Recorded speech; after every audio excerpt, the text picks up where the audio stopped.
Кандайсыңар барыңар? Ысык көлдө жүрөбүз. Чолпон атада турнир. Азыр Айбек Темирбаев интервью берүүгө макул болуптур. Жакта азыр балдар менен тааныган балдардан телефон чалдырсам макул болуптур. Таанышалы кеттик. Артында ипподром. Аске брат. Салам алейкум. Көп нижний слэш boyru.kgz. Баратабыз.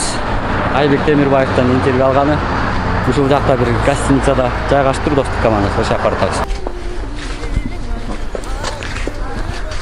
Мактоо отуруп тарта турган жер жок. Кеттик.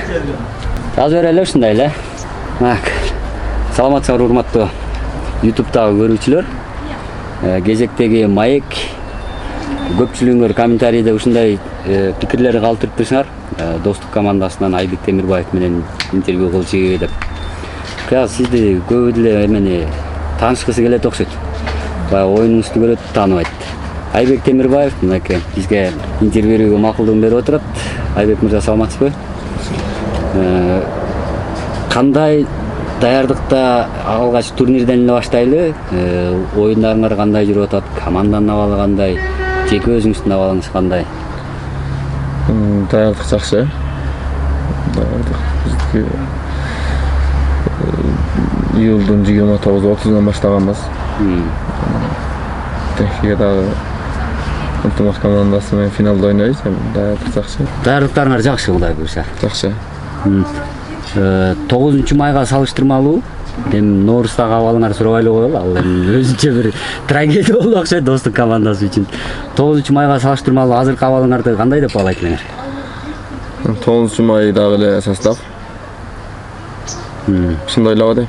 Ички даярдык ошондой. Негизи өзүңүз тууралуу маалымат аз экен. Айтып өтсөңүз, Айбек Темирбаев бул ким дегенде? Мен өзүм 91-жылкы болом. Айбек Темирбаев Ош областынын Өзгөн районунун Көлдүк айылына туулгам. 7 тууганбыз. 7 туугандан 3-чүсүмүн.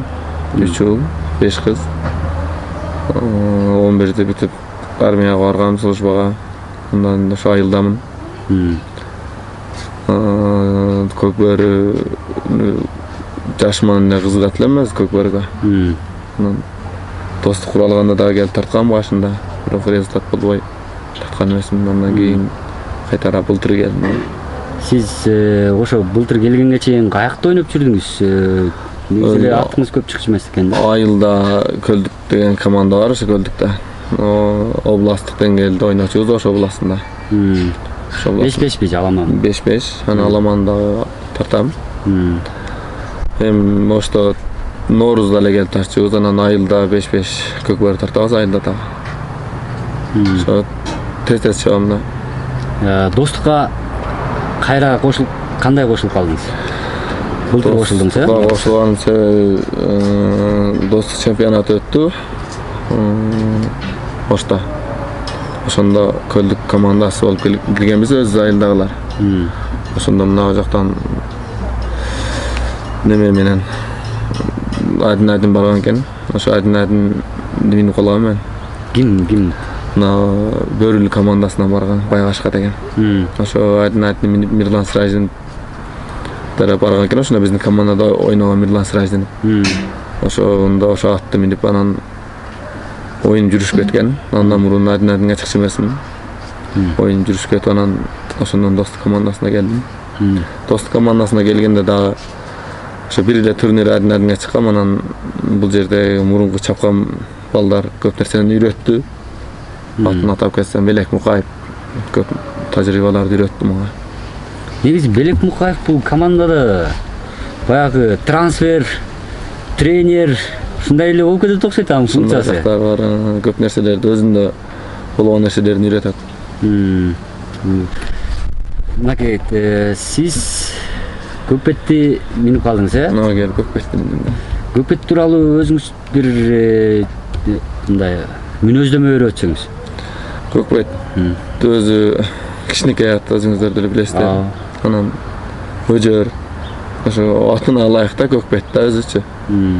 Ала албай калса мойну менен неме кылат, тартат. Мойну менен тарта албай калса тиштейт. Анан айланат. Ошо өзү да чарчабайт. Ошондон улам көкпет болгонго дейм мага чейин көкпет болчу да болчу. Ошондо көкпет да. Жашы канча да экен точно билбейм.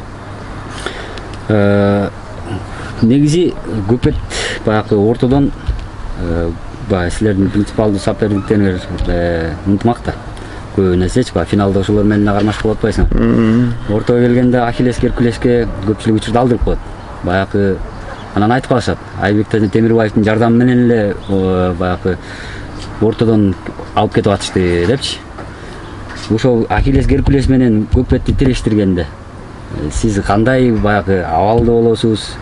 Бир чети мындай утулуп атканда ортодон ардам кетесизби, намыстанып кетесизби, кандай болосуз? Же мен тактикаңыз менен чыгасызбы? Мен жумушум орто болгондон кийин, ат алгандан кийин ал ат шанс берет. Ар бир оюнда аренага чыкканда какой-то бир 3 секунд шанс берет да. Ошондо алам.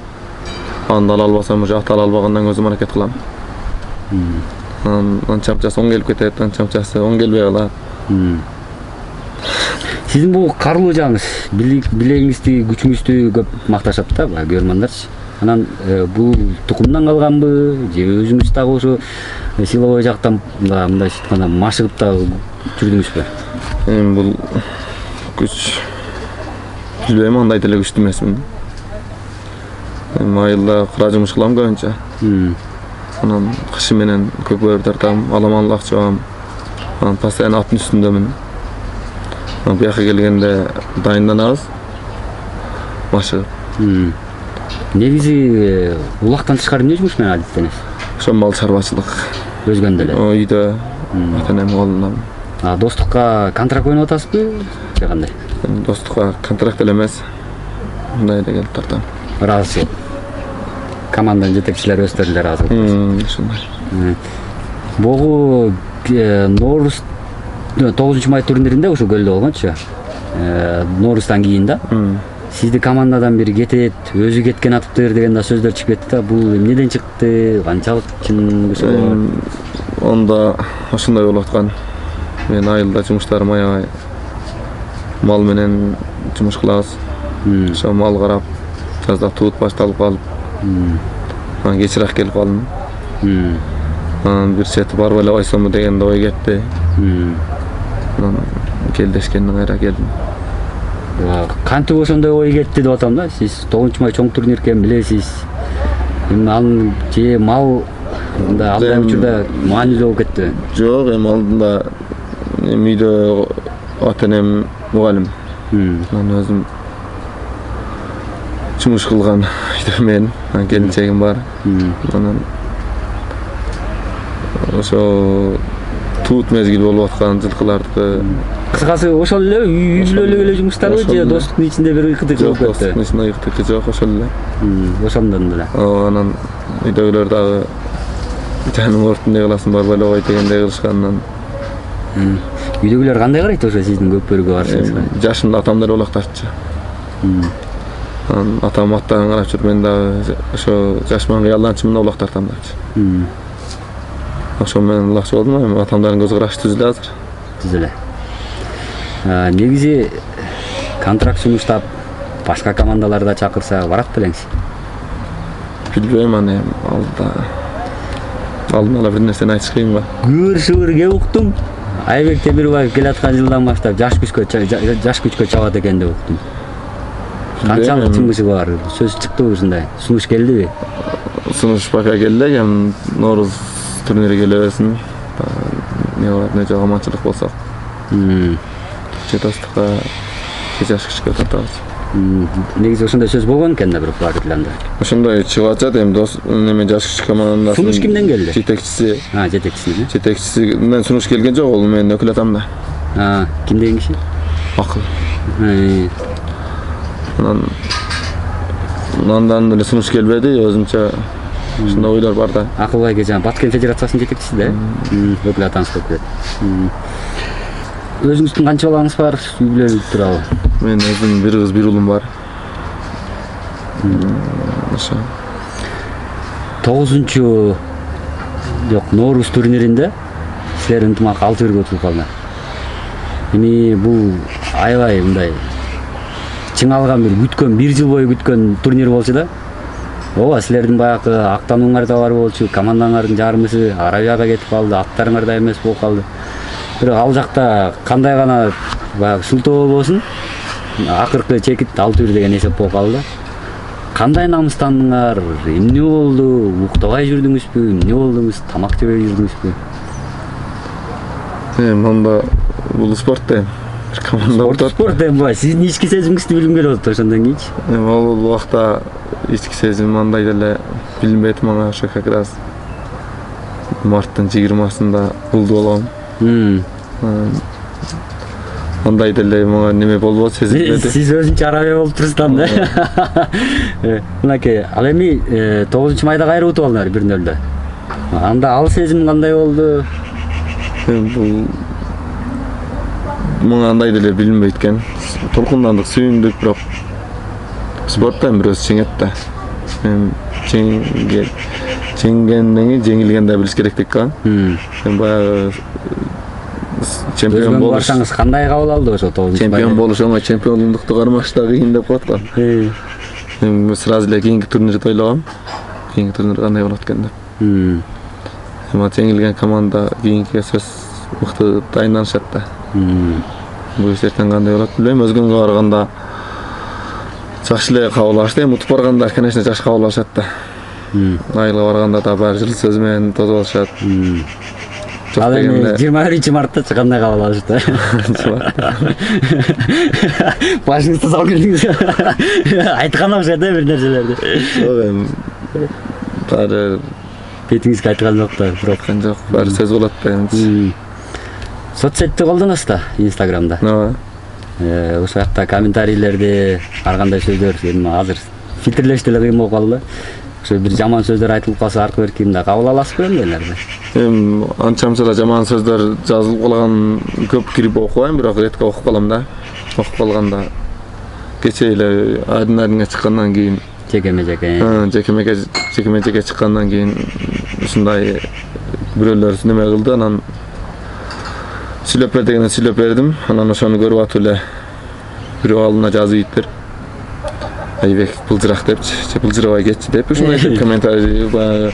Эми ал эң жумшак болсо керек, бер жагында башкалары да бар. Жок, ошону окудум, анан эми олорго ден соолук каалайм ошондо эле. Мындай тергип жооп бербейсиз ал? Жок, жооп бербейм. Эми ар ким өзүнүн немесине караса жараша жооп сүйлөйт да эмичи. Негизи Айбек Темирбаев деген бир фан страничка жүрөт да, Инстаграмда. Аны ким жүргүзөт? Эсин таанышпайм. Он Жалалабаттык бир жаш бала экен. Сиз мурда таанычу эмессиз? Жок, таанычу эмесмин. Анан мен сүрөттөрүмдү сурап калат. Ушундай деген жаш баламдын атын айтты эле, ат да эсимден чыгып калыптыр. Жолуга элексиз дагы. Жолуга элекмин, ошо Жалалабаттан болот экен. Анан сүрөттөрүмдү сурап калат. Жибер турум деп анан жиберип коем. Сиз мени ойлоп атпайм, сиз өзүңүз эле. Жок, өзүм эмес. Фан Айбек, мен өзүм Айбек Темирбаевди өзүм немем бар. Ошол жекеме-жеке тууралуу дагы бир өзүнчө суроо берейин деп атты эле. Негизи могу сиздер Омону сатып алганда, достук командасы. Бул эгерде президенттик кубокко уруксат берсе Омону, ким минет эле? Мен минет болсун. Сиз минет белеңиз. Анда кайсы ат достукта мындай бул турнирге келбейт эле да? Көкбет келбей калабы, Арча Тору менен Омого келечекте сиздер ставканы коюп турсуздар да. Ошондой. Негизи Омого кандай баа бересиз? Мен бул жактан сиз жакшы көрсөтө албойдуңуз го? Омо эми келечеги барат. Аны үйрөтүш керек. Ала кечегиде суутулбай келген. Камчы урган жактар шишип кетип атты. Анан суутулбай келгенден биринчи чыкканда аябай жакшы жатып берди, кийинкиде уже жатып атты, бирок эңкейгенде басып кетип атты да жылыкча. Анан кичине дайындап неме кылса мыктат. Өз деле көрүнүп турбай. Бишкек менен ушундай тирештик күттүңүз беле? Бишкек менен андай тирештик күткөн эмесмин. Ошо Бишкек энергиясын эл алып койт да. Көпчүлүгү эле. Анан нарыкка Казакстандын немесине Макошко алдырып ийдим. Бирок Ноорузда жеңилгенде ончолук болгон эмесмин. Намыстандыңызбы? Түнү менен уктап атам, эртеси оюн болгондо ат бастырып келишип оюн көрүп отурушту, мен оюн көргөндө барбадым. Эки адамдын башы кошулган жерге барып учурашсаң эле эмне болдуң, кечээ эмне алдырбайдың деген суроо туулуп атты. Эми спорт экен, эми ал да жеңем деп чыккан, мен да жеңем деп чыккам. Мен Кудайдын буйругу экенмин, бирок алам деп эле отургам. Өзүм шанс берди, бирок өзүм ала албай койдум. Ишенип аткансыздар өзүңүзгө? Ооба. Өзүм шанс бергенди ала албай койдум. Негизи жекеме-жек өзү кандай турнир экен? Жекеме-жек мыкты турнир экен. Аябай өзүнчө бул аябай көтөрүлсө, өзүнчө спорт болуна эң окшоп кирсе, атайын жекеме-жекеге келип чыгам деп эки жактан келгендер көп болот го дейм. Бул жерде атын командага кошулбай жүргөндөр келип атын көрсөтүп кетишет, өздөрү командага кошулбай жүргөн балдар келип өзүн сынап кетишет. Аябай эле жакшы болот. Бул айта көрөрмандарга да айтып кетейин, бул бүгүн 30 августта алынып аткан интервью Ынтымак менен Достук финалда ойной элек. Сиз Ынтымактын абалын көрдүңүз да кечээ Сары Өзөн менен ойноп аткан? Ынтымактын абалын көрдүм. Ынтымак мыкты команда. Алар деле мыкты дайынданышты. Алардын деген эки жекеме-жекет аттар бар. Кыргызстанда эмес, Орто Азияда белгилүү аттар. Эми алда оюн көрсөтөт, эми Кудайдын буйруган команда биринчи местаны президенттик окту багындырып кетишет. Оюнга негизи кантип өзүңүздү даярдайсыз? Настройлоп, бир сутка кабылдап коелу. Элдер китеп окуйт экен, бирөө музыка окуйт экен. Сиз эмне кыласыз? Мен ойлонуп эле жата берем, ошо уктай албайм. Уктай албайсызбы оюндун алдында? Жок, уктай албайм. Түнү менен уктасам деле укташ кыйын да. Түнү менен эмне болот деп эле ойлобой коеюн десем деле, кичине ойлонуп кетсем эле кирип кетет. Сана ачылтырбайсызбы аябай эле? Ушундай кылмат. Биз маек тушу менен жыйынтыктайлы анда. Сизге чоң рахмат, Айбек мырза. Негизи эле кыргызстандыктарга, көрөрмандарга сизге эркин микрофон. Эмне айтасыз? Кыргызстандыктарга, Көкбөрүнүн көрөрмандарына биринчиден, Көкбөрүнүн көрөрмандарына кайрылып кетерим. Анча-мынча баягындай катачылык нерселерди жазгандарга ден соолук каалайм. Мына Көкбөрүгө кызыгышсын, бул кыргыздын нукра оюну ата-бабабыздан келген. Бул башка спорттордон айырмаланып турат, өзү жалаң эркек балдар чабат, кыз балдар аралашкан эмес Көкбөрүгө. Ошон үчүн ар бир кыргыздын жигитин ушу Көкбөрүгө ат үстүндө ойногонго чакырам. Чоң рахмат Айбек мырза. Келаткан оюнда ийгилик каалайм. Күчтүңөр жеңгиле. Жакштырлар. Урматтуу биздин көрүүчүлөр, Айбек Темирбаев менен маек болду. Бул акчага каалоо тилектерди астында комментарий калтырып койгула. Жаман пикирлерди дароо эле айтып коеюн, жазбуу бар болбой эле була. Мен баары бир чыгам аларды. Саламатта туруңар.